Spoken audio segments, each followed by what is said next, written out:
Herkese merhaba arkadaşlar, kanalımıza hoş geldiniz.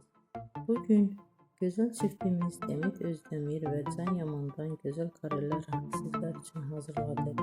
Can Yaman ve Demet Özdemir çifti Erkenci Boş dizisinde rol almış ve herkesin gönlünde tat kurmuştu. Herkes tarafından çok beğenilmişti.